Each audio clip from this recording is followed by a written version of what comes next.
Control line پر بھارتی بلا اشتعال فائرنگ اور مقبوضہ کشمیر میں کشمیری عوام پر جاری بھارتی ظلم و ستم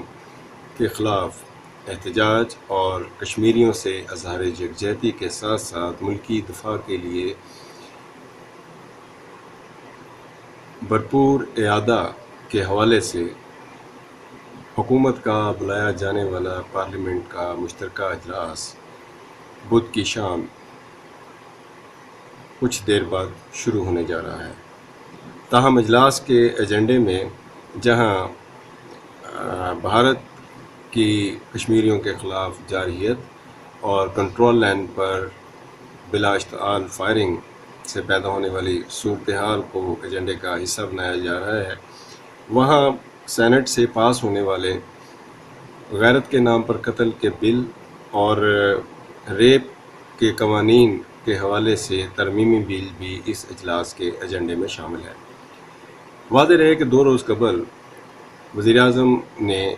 کل جماعتی کانفرنس بلائی تھی اور اس کل جماعتی کانفرنس کا مقصد بھی کشمیریوں سے اظہار یکجہتی اور بھارت کی جانب سے کنٹرول لائن پر بلا اشتعال فائرنگ پر عالمی برادری کی توجہ مبذول کرانا تھا اور پاکستان کے دفاع کے لیے ایک پیغام دینا تھا تمام سیاسی جماعتوں کی طرف سے کہ پاکستان کے دفاع کے لیے پوری قوم، سیاسی جماعتیں فوج کے شانہ بشانہ متحد ہیں۔ تاہم اس کل جماعتی کانفرنس میں یہ بات تو سامنے آئی کہ ریاستی اداروں کی مسئلہ کشمیر پر پالیسی اور پاک فوج کے دفاع کے عزم کے ساتھ پوری قوم کے متحد ہونے کی آواز تو پوری ساری سیاسی جماعتوں نے اعتماد کے ساتھ کی، مگر اس اجلاس میں وزیراعظم نواز شریف کو ایک مسئلے کا بھی سامنا رہا کہ سیاسی جماعتوں نے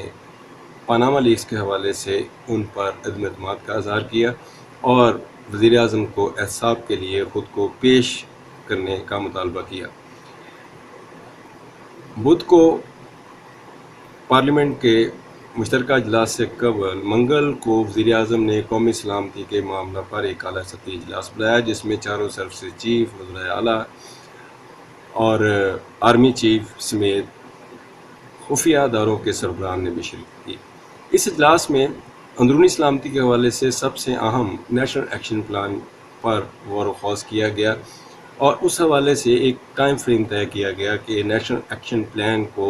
ایک طے شدہ ٹائم فریم میں کس طرح مکمل کیا جائے گا۔ اس اجلاس کے بعد توقع کی جا رہی تھی کہ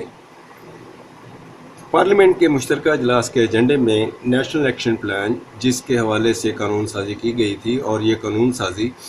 مخصوص 2 سال کی مدت کے لیے تھی اور 2 سال گزرنے کے بعد بہت سے قوانین جس کی پارلیمنٹ سے توثیق ضروری تھی وہ پارلیمنٹ کے اس مشترکہ اجلاس کے ایجنڈے میں شامل ہوں گے، مگر جو ایجنڈا سامنے آیا ہے اس کے حوالے سے یہ کہا جا سکتا ہے کہ پارلیمنٹ کے اس مشترکہ اجلاس میں جو پی ٹی آئی اور تحریک انصاف کے چیئرمین نے اور پاک عوامی مسلم لیگ کے سربراہ شیخ رشید نے شرکت نہ کرنے کا فیصلہ کیا ہے، اس کی وجہ شاید انہیں یہی دکھائی دے رہا تھا کہ پارلیمنٹ کا یہ اجلاس کل وزیراعظم کی بلائی گئی کل جماعتی کانفرنس کے بعد بے معنی سا رہ گیا ہے اور پارلیمنٹ کے اس اجلاس میں جو سب سے اہم معاملہ اندرونی کی سلامتی کے حوالے سے زیر بحث لانے کی ضرورت تھی اس کو ایجنڈے کا حصہ نہیں بنایا گیا اور یہ طے گو کے ایجنڈے میں یہ کہا گیا ہے کہ آپشن کھلا رکھا گیا ہے کہ ایجنڈے میں شامل ان نکات کے علاوہ بھی قومی معاملات جو ہیں وہ زیر بحث لائے جا سکتے ہیں، مگر تاحال حکومتی یا اپوزیشن کی طرف سے کسی ذرائع نے اس چیز کی تصدیق نہیں کی ہے کہ پارلیمنٹ کے اس مشترکہ اجلاس میں جو آج شام 4:30 بجے بدھ کو شروع ہونے جا رہا ہے اس میں نیشنل ایکشن پلان کے حوالے سے امور بھی زیر غور آئیں گے یا وہ قانون سازی جو کہ لیپس کر چکی ہے اپنی مدت 2 سال کی پوری کرنے کے بعد اس پارلیمنٹ کے سیشن میں نیشنل ایکشن پلان کو سپورٹ کرنے کے لیے جو قوانین ضروری ہیں پارلیمنٹ سے ان کی توثیق کرانا مزید مدت کے لیے، کیا وہ کروائی جائے گی یا نہیں۔ سیاسی جو یہاں پر اسلام آباد میں تجزیہ کار ہیں اور جو اراکین پارلیمنٹ ہیں اور جو اپوزیشن اراکین ہیں، ان کا بھی یہی کہنا ہے کہ یہ اجلاس ایک پیغام تو ہوگا پوری دنیا کے لیے کہ پاکستان کی قوم، پاکستان کی سیاسی جماعتیں مسئلہ کشمیر پر اور ملک کی دفاع کے لیے متحد ہیں، مگر اندرونی سلامتی کے حوالے سے جو پاکستان کو چیلنجز ہیں، اس حوالے سے اگر نیشنل ایکشن پلان کے جو قوانین ہیں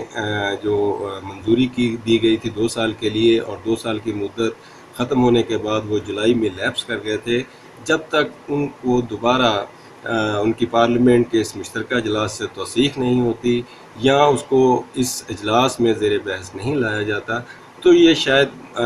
اندرونی سیکورٹی کے حوالے سے جو پاکستان کو درپیش چیلنجز ہے اس میں یہ حکومت کی طرف سے ایک نظر انداز کرنے والا پہلو ہوگا۔ اور شاید یہی وجہ ہے کہ پی ٹی آئی اور عوامی مسلم لیگ نے اس اجلاس سے سوچ سمجھ کر بائیک آؤٹ کیا ہے کہ اس اجلاس میں جو پیغام دیا جانا تھا وہ کل جماعتی کانفرنس کے حوالے سے پہلے ہی دنیا کو جا چکا ہے، اور جو چیزیں پارلیمنٹ کے مشترکہ اجلاس میں زیر بحث لائی جانی چاہیے وہ ایجنڈے میں شامل ہیں۔ ایک اور بات جو اہم ہے جو پی ٹی آئی کے اجلاس کے بائیکاٹ کے حوالے سے بتائی جا رہی ہے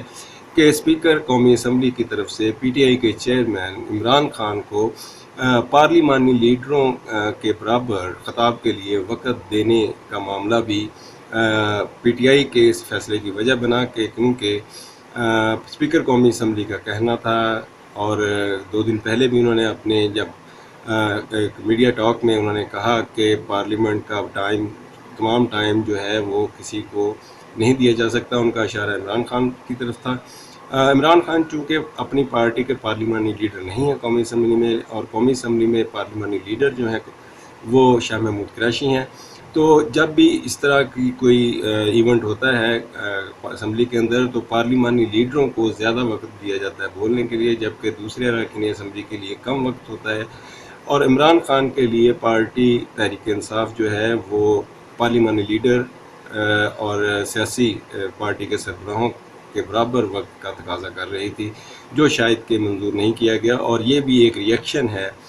تحریک انصاف کی طرف سے اس پارلیمنٹ کے اجلاس کے بائیکاٹ کا۔ تاہم اگر اس پارلیمنٹ کے اجلاس میں نیشنل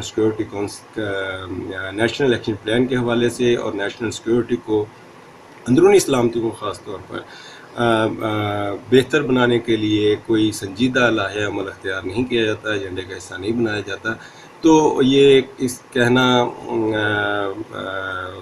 خارج از امکان نہیں کہ یہ اس اجلاس کا تاثر جو ہے وہ نشستن گفتن برخاستوں والی رہے گی۔ معظم رضا تبسم، اسلام آباد۔